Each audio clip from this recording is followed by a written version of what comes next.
BSc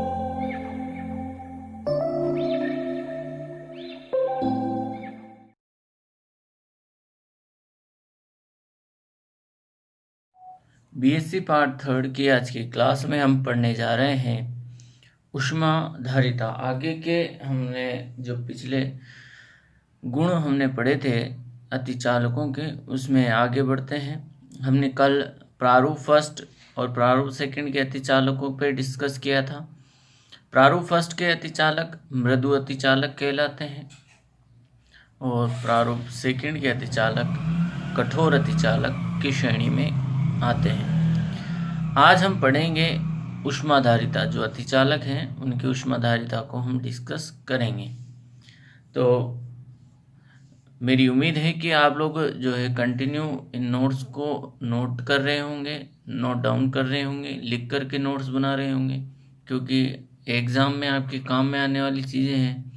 तो इनको आप नोट्स बना करके तैयार कर लें ताकि आपके पढ़ने में आसानी रहे। तो हम अपना टॉपिक शुरू करते हैं आज का, ऊष्माधारिता हीट कैपेसिटी। अतिचालक पदार्थ की ऊष्माधारिता का व्यवहार भी सामान्य चालक एवं अतिचालक अवस्थाओं में अलग अलग होता है। तो जैसा हमने देखा कि सामान्य चालकों का व्यवहार अलग होता है, अतिचालकों का अलग अलग व्यवहार होता है। तो यहाँ पर भी जो है ऊष्माधारिता के संदर्भ में इनका जो व्यवहार है वो भिन्न प्रकार से मिलता है। क्रांतिक ताप से अधिक न्यून ताप की श्रेणी में, यानी कि T is greater than to TC, यानी कि क्रांतिक ताप से अधिक ताप पर पदार्थ की ऊष्माधारिता में मुक्त इलेक्ट्रॉन एवं जालक दोनों का योगदान होता है। यानी कि क्रांतिक ताप से अधिक ताप पर हम बात करें तो जो पदार्थ की ऊष्माधारिता की हम बात करते हैं तो उस ऊष्माधारिता में मुक्त इलेक्ट्रॉनों का और जो जालक है, उन दोनों का ही क्या होता है, योगदान होता है। अतः पदार्थ की ऊष्माधारिता इसकी इलेक्ट्रॉनिक ऊष्माधारिता C इलेक्ट्रॉनिक, जिसे हम गामा T के द्वारा प्रदर्शित करते हैं, एवं जालक ऊष्माधारिता C lattice is equal to A⁻³ के योग के बराबर होता है। यानी कि जो इनकी ऊष्माधारिता है वह इलेक्ट्रॉनिक ऊष्माधारिता C इलेक्ट्रॉनिक और जालक ऊष्माधारिता C लैटिक दोनों के योग के बराबर होती है। अतः C बराबर C electronic plus C lattice, C is equal to gamma T plus A⁻³ तो यहाँ गामा जो है सोमरफेल्ड कांस्टेंट है, यहाँ A dy कांस्टेंट है। क्रांतिक ताप से कम ताप की कंडीशन में, यदि हम बात करें क्रांतिक ताप से कम ताप की कंडीशन, तो T is less than to TC पर जब पदार्थ अतिचालक अवस्था में होता है, पदार्थ की इलेक्ट्रॉनिक ऊष्माधारिता ताप के साथ चरघातांकी रूप से कम होती है।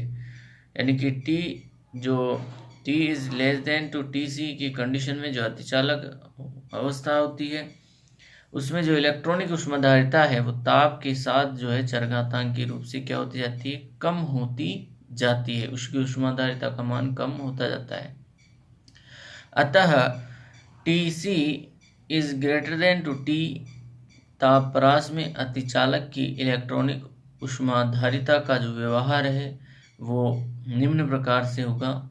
C is equal to A⁻⁻B⁻T के रूप में। तो यहाँ हम ये ग्राफ देख रहे हैं, तो ये टेम्परेचर T और जो इसकी इलेक्ट्रॉनिक ऊष्माधारिता है दोनों के मध्य वक्र खींचा गया है। तो C इलेक्ट्रॉनिक ऊष्माधारिता के बारे में हम देखें तो यहाँ जो क्रांतिक ताप है, क्रांतिक ताप से अधिक ताप पर तो ये सामान्य जो चालक होते हैं उनकी भांति व्यवहार प्रदर्शित करती है टेम्परेचर के साथ। अब चूंकि ये होना चाहिए था कम ताप पर, क्रांतिक ताप से कम ताप पर ये डॉटेड लाइन के रूप में आना चाहिए था, मगर ऐसा नहीं आता है। क्रांतिक ताप से कम ताप की कंडीशन में जो इलेक्ट्रॉनिक ऊष्माधारिता है वो धीरे धीरे ताप के जो है चरघातांकी रूप से क्या होती जाती है, कम होती जाती है। इस तरह से ये कम होती जाती है। तो ये जो है क्रांतिक ताप से अधिक ताप और क्रांतिक ताप से कम ताप की कंडीशन में जो हमने इलेक्ट्रॉनिक ऊष्मा चालकता के बारे में देखा कि अतिचालक किस प्रकार व्यवहार प्रदर्शित करता है। इससे आगे हम बढ़ते हैं। अब हम बढ़ते हैं एंट्रोपी की ओर। आप सभी जानते हैं एंट्रोपी एक अव्यवस्था की ऊर्जा होती है। अव्यवस्थाएं जितनी बढ़ती जाती है एंट्रोपी का मान उतना ही ज़्यादा होता जाता है। तो यहाँ हम देखेंगे एंट्रोपी के बारे में।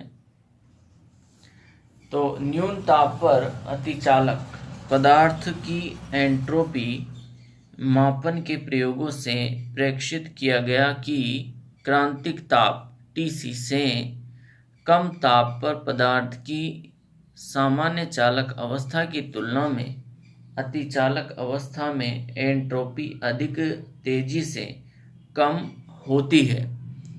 तो देखिए तेजी से कम होती है क्रांतिक ताप से कम ताप की कंडीशन में। तो यहाँ हम वक्र से भी इसको देख सकते हैं, वक्र से भी इसको डिफाइन कर सकते हैं। एक तरफ टेम्परेचर है हमारे पास, एक तरफ एंट्रोपी है। एंट्रोपी और टेम्परेचर के बीच वक्र खींचा गया है। तो इस वक्र से यहाँ से देखें तो ये क्रांतिक ताप की कंडीशन, क्रांतिक ताप की कंडीशन में हम देखते हैं कि जैसे जैसे टेम्परेचर को हम कम करते जा रहे हैं वैसे जो नॉर्मल का जो कंडक्टर होते हैं, नॉर्मल जो कंडक्टर हैं उनके लिए जो क्रांतिक ताप से कम ताप पर भी जो एंट्रोपी का मान है वो नियमित रूप से धीरे धीरे जो है एक सरल रेखा के रूप में कम हो रहा है। लेकिन यदि हम बात करें सुपर कंडक्टर्स की यानी कि अतिचालकों की, तो क्रांतिक ताप से कम ताप की कंडीशन में जो इनकी एंट्रोपी का मान है वो बहुत ही तेज़ी से, इनकी तुलना में ये बहुत ही तेज़ी से क्या हो रहा है, कम होता जाता है। तो ये वक्र से भी हम देख सकते हैं। तो नॉर्मल कंडक्टर की तुलना में जो सुपर कंडक्टर्स हैं उनका T is less than to Tc की कंडीशन में जो एंट्रोपी का मान है वो तेज़ी से कम होता है। अतिचालक अवस्था में एंट्रोपी का कम होना यह प्रदर्शित करता है कि अतिचालक इलेक्ट्रॉन सामान्य चालक अवस्था की तुलना में अधिक क्रमित हैं, यानी कि क्रम अवस्था में जमे हुए हैं, यानी कि अधिक संक्रमित होते हैं। ये आगे बात करते हैं ऊष्मा चालकता, थर्मल कंडक्टिविटी। थर्मल कंडक्टिविटी पर हम बात करते हैं। अतिचालक पदार्थ की सामान्य चालक एवं अतिचालक अवस्थाओं में, जो अतिचालक पदार्थ हैं उनकी सामान्य चालक एवं अतिचालक अवस्थाओं में ऊष्मा चालकता ताप के साथ नियमित रूप से परिवर्तित होती है, परंतु क्रांतिक ताप से कम ताप पर सामान्य चालक अवस्था की अपेक्षा अतिचालक अवस्था में ऊष्मा चालकता अधिक तेजी से कम होती है। तो ग्राफ से हम देखते हैं इसको। तो ये टेम्परेचर और ये जो आपकी ऊष्मा चालकता है उसके मध्य वक्र खींचा गया है। तो यहाँ हम देखते हैं कि जो नॉर्मल कंडक्टर की कंडीशन है T is greater than to Tc की कंडीशन में जो अतिचालक है नॉर्मल कंडक्टर की तरह इस तरह से ये जो इसकी ऊष्मा चालकता है वो धीरे धीरे कम होती है। लेकिन Tc यानी कि क्रांतिक क्रिटिकल टेम्परेचर की कंडीशन के बाद यदि हम टेम्परेचर कम करते हैं तो ये तो चला गया इधर नॉर्मल कंडक्टर की कंडीशन में, तो यहाँ और ये आ गया सुपर कंडक्टर की कंडीशन में। तो ये जो सुपर कंडक्टर की कंडीशन में जो ऊष्मा चालकता है T is less than to Tc की कंडीशन में, तो इसकी जो ऊष्मा चालकता का मान है वो तेज़ी से घटता जाता है। तो अतिचालकों की जो ऊष्मा चालकता है वो T is less than to critical temperature से कम होने पर जो ये है ये बहुत तेज़ी से कम होता है। अगले गुण की ओर बढ़ते हैं, ऊर्जा अंतराल की ओर। आगे हम पढ़ते हैं ऊर्जा अंतराल।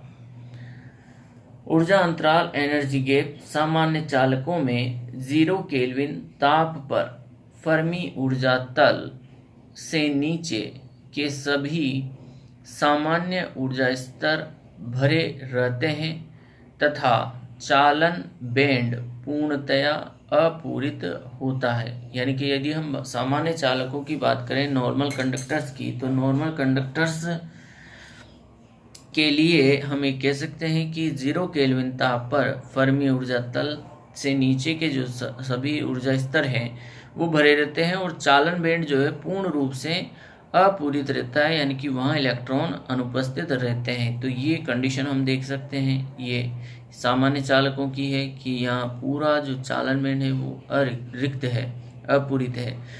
जबकि अतिचालक अवस्था में फर्मी तल के इर्द गिर्द अत्यल्प ऊर्जा अंतराल Eg एनर्जी गैप बराबर 2 इलेक्ट्रॉन वोल्ट के करीब होता है।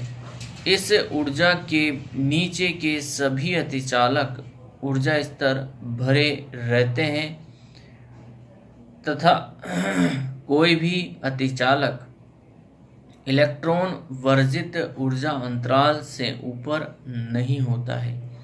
तो यहाँ अलग कंडीशन है, यहाँ एक एनर्जी गैप होता है जो लगभग 2 इलेक्ट्रॉन वोल्ट के करीब होता है और इसके आसपास ही जो इससे नीचे के जो क्षेत्र है, इसके नीचे का जो क्षेत्र है वहाँ पर इलेक्ट्रॉन उपस्थित होते हैं और इस अंतराल में भी कुछ कुछ इलेक्ट्रॉन उपस्थित रहते हैं।